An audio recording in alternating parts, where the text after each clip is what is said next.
Three things that always work with it when it comes to conflict and differences. Number one, commit to humility and kindness. This always works. Let me flip the coin over. When you instead commit to being prideful and cruel, never works. I've never heard of any couple where one person says, I won the argument and it made my marriage better.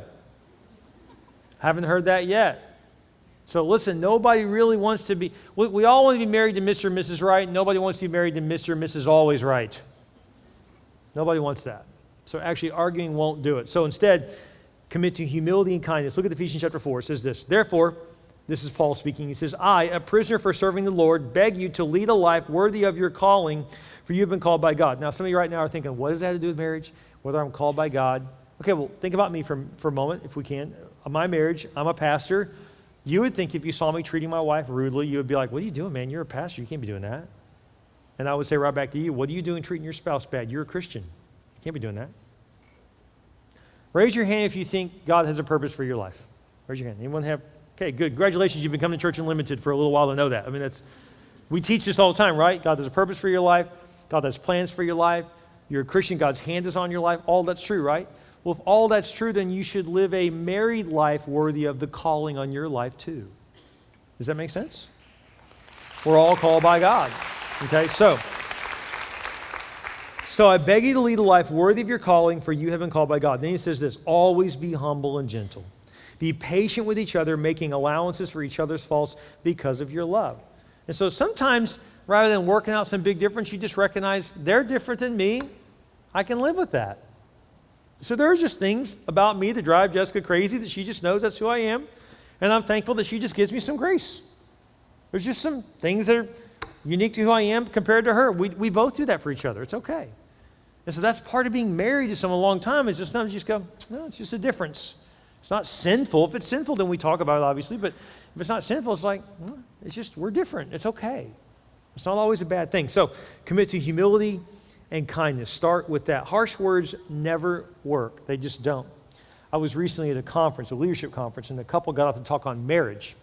And the couple, the lady in the marriage was real tiny. She's small. She looked like she's about 5'2". The guy was huge, 6'4", 6'5", easily 260 to 280 pounds. I mean, he was a big dude. And he talked about how because of both their families of origin, they had some differences, and he was very intimidating, and so he'd start yelling and screaming and throwing stuff. He was not saying this like it was good. He was saying it was bad. He knew it. And so when his wife had come out of abuse, so she would just essentially just go hide. I mean, she would just run from this guy, right? So in counseling, he finally learned to, and he actually did this on stage, he got down like this, and he began to have conversations with her because he realized, I have to get smaller than her for her to open her heart to listen to me. Isn't that brilliant? Now, I'm not suggesting you have to do this, but if you are intimidating your wives, get smaller. Make a commitment to say, I'm going to get lower than you so that I don't intimidate you. I want to be careful because I know right now this is my sexy pose. Okay, I'll stop. All right. Why is the laughing the loudest from the front row? What I want to know. All right, so, okay, sorry. So, commit to humility and kindness, and so softer voice, smaller voice, or as parents say, what? Inside voice, right? And so it's important that humility and kindness begins. It leads the way, okay? Here's the reason why we can be so unkind to each other. You know why? You already got the goods on them. You're married to them. You know all their bad qualities. So it's easy to take a pop shot. And you know what really hurts the most? Truth. Well, it's true. Just because it's true doesn't mean you want it said. I mean, I also know I'm a little overweight. You don't have to say it. I mean, think about that. If something just has to be true for you to say it, that can be very hurtful. Do you want to live with your biggest critic? I don't either. So I want to encourage you, be humble, overlook some offenses, overlook some weaknesses. Be kind, be humble. It always works. But don't expect to get anywhere in building your relationship back after conflict or in the middle of differences if you're cruel with your words, if you're harsh, if you're intimidating, if you're loud, brash. This doesn't work. So I just want to encourage you. Humility and kindness always works. Number 2, engage in active listening. Engage in active listening. This is different than listening. See, listening can mean you can be in a fight, and they're all talking, and the whole time they're talking, you're just loading your gun with more weapons. You're like, keep going. You're just popping bullets in. Keep going, keep going. You're like, just take a breath. Just take a breath. Just take one breath. Oh, they quit talking. Right? You have all the stuff you want to fire back at them.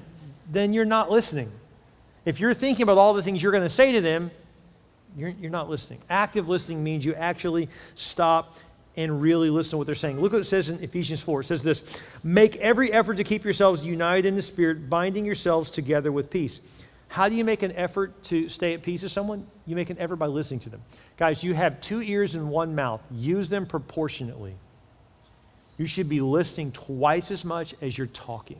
This is a big deal.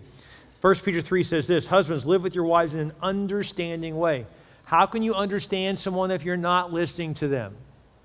So here's what active listening looks like. I actually took a class in college. I have a speech communication major, and the class was an entire course on listening. I was like, wow, didn't know that was a course, but I learned all kinds of important things.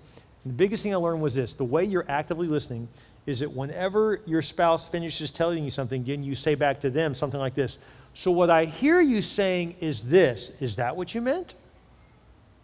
Right? And oftentimes they're going to say, no, that's not what, did you even hear me? That's not what I said at all. Oh, okay, I'm sorry. Say it again. Okay, now is this what you meant? And until they agree with your rephrasing it back, they go, yes, that's what I meant. Okay, now you can talk. You're like, Pastor's going to take so long. Well, you've been arguing about the same thing for probably months or even years. So even if it takes longer, what if you got somewhere?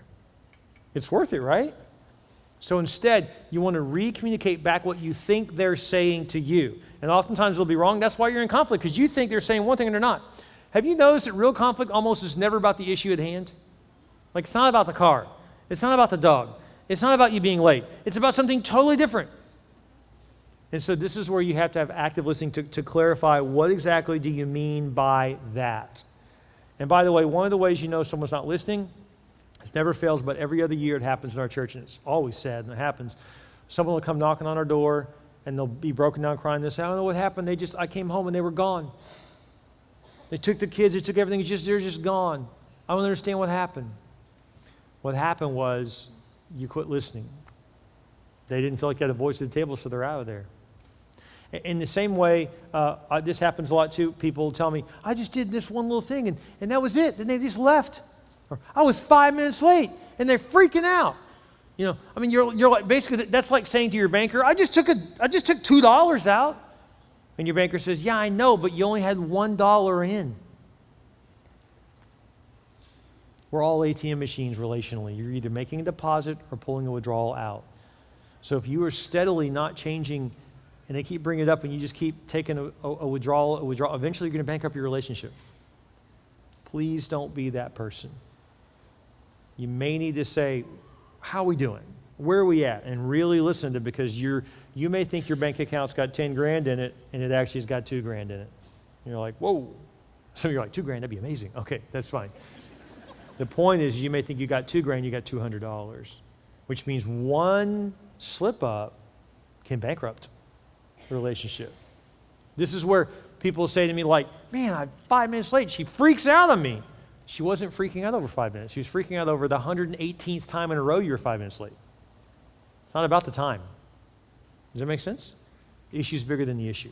So I just want to encourage you, engage in active listening. This is what keeps things like that from happening to you. And so commit to humility and kindness, engage in active listening. And number 3, take personal responsibility to change. Look what it says in Matthew 7.